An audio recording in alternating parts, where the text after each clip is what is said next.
Jean-François, I guess we'll start off with the Bernard Dranville story. That's getting a lot of attention this afternoon. The government introducing this new education dashboard. You know, they're very big on dashboards, Jean-François. Yes, they are. And this has got a 9-point plan in it. Some things, yes, good. I talked to someone from the Canadian Teachers Federation. A couple of things not so good, including the idea of ranking schools. I'm just curious what you think of that. Well, we had this debate because l'actualité and some experts have been ranking schools for a number of years, and then the Journal de Montréal has started to do it. And as they answered criticism about the schools, they introduced another ranking saying, well, it depends on the socio-economic status of the students in every school, and you have to make a real ponderation. And then you have to look at, who's making the most success rate. So if you're taking the best students at Brébeuf and you don't bring them further up in the knowledge chain, you don't get as many points as if you take them in a impoverished area and bring them to more knowledge. So this is a real yardstick. So I haven't been able to see, because now we have only the centre de service. At some point, we'll have the schools. They should integrate this refinement that we've had in the private, in the media rankings before. But if you're doing this weighing of social economic status, then it becomes an interesting tool. Now, teachers and directors never want to be ranked, but it's, I think, as much sunlight you can get on results. If the sunlight really gives you a correct reading of the situation, I'm all for it. I sort of understand that, Bud, and I think a lot of people might think that's a good idea, yet we're hearing there's already been reaction, one from the French side, another from, as I mentioned, Heidi Yetman with the English Teachers Federation, suggesting that by doing that, you simply end up with the worst schools in terms of performance, at least when the data is released, suffering the most. Parents will end up sending their kids somewhere else, and that, of course, threatens the future of that particular school. Well, what's interesting in the ratings is that you see that some private schools do not fare as well as some public schools. So that's interesting. And also, my high school in Tetrun Mines, and one of the first rankings was way down. And they worked as hell to gain 10 points and then 10 points and then 10 points. Mm-hmm. You never like being ranked low, but the incentive does exist. Okay. Beyond that, I guess the other thing in here that did seem to be something that, at least was liked by the person we spoke to earlier in the afternoon, was the idea now where, for students, first of all, with respect to the condition of schools, we all know how many schools are in bad condition here, and I know there's something in there to try to get them back up to par or to better than that, which is a good thing. We can't argue against that. That's right. Okay. And also to have a fine knowledge of how many teachers are missing. Right. I think that number's like 1,100 in that document today. Exactly so. And they say, 1,100 over, I don't know how many tens or thousands of schools we have with maternity leave and sickness, that's about par for the course. But you can see if you have an area where suddenly, there's a spike in absenteeism, then the minister and the center can intervene.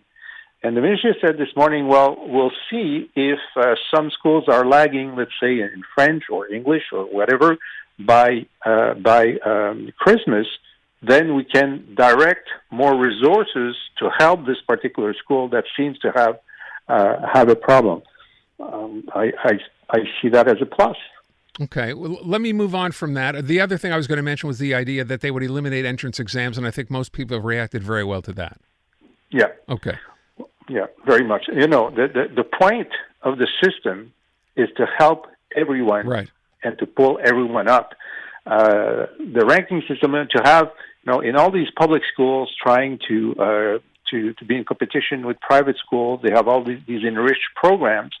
Well, enrichment is good, but if you enrich everyone, and that's an orientation that took Mr. Dranville for a couple of years now, that he wants everyone to be able to do it, and some of these programs need money from parents because they need equipment, sports, or otherwise, and he's trying to fund this. So you can only applaud that. Let me move on from that to talk about Northvolt. I thought we might be done with that for a while. Apparently we're not. Environmental groups still very much trying to make the government be more transparent here. What do you think? Well, they will not succeed because, the government made a decision. This is the biggest private investment in the history of Quebec. And they clearly decided to just level the playing field, skew all the rules to make sure this happens, and that they don't have to wait for a BAP. And it's a political decision. The only thing I'm asking for the government is to own up to it. And they started owning up to it about 2 weeks ago when Benoit Charette said, okay, yes, I didn't want a BAP for that for a good reason. We might have lost the investment. And so they had to stop pretending that they had followed the rules and start owning up to the fact that this is such a great investment that, they made special provisions for it specifically. And then see, if the results in terms of employment, in terms of reducing pollution are forthcoming. So that's the debate will never end on whether or not it was a good idea for the government to be so responsive to the request of Northvolt until we see it running and decide if it was a good or a bad investment. But don't you, as you describe that, I can't help but think to myself, imagine why people are so cynical, right? So here's this investment. Instead of just going ahead and saying, we'll put it through the BAP, make sure that it satisfies whatever environmental considerations are necessary, the argument is simply, well, we really need this, so we're going to bypass it for that, which makes people think, maybe I'm wrong. If they can do it for here, why wouldn't they just be doing it anywhere else they want to do it? Every time you take an arbitrary decision, you will have this discussion. But their point, and it seemed to be confirmed by Northvolt, is that they wanted to have a decision within 6 months, and if you had a BAP, it would be at least a year, and so they didn't want it. So either you can be for or against the decision, but I'd rather, as a citizen, know upfront that the government made this decision knowingly, and will take either the credit or the discredit for it, than trying to convince me that they play by the rules. Are you okay with that? I'm agnostic on on whether or not Northvolt is a good investment, because it's only a good investment if it creates a filière where a lot of Quebec companies are within this ecosystem that it creates.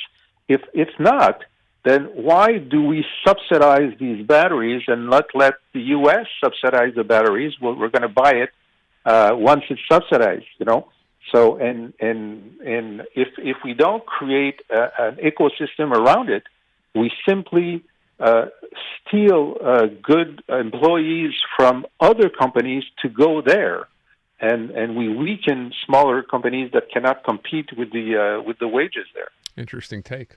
And we don't know that, right? The government hasn't talked about the fact about that ecosystem as you're describing it being in existence? They plan on it. They say it will happen, and it may very well happen. That's why I'm agnostic. Or it may not, which is giving more reason for you. Jean-François, thank you. Appreciate it.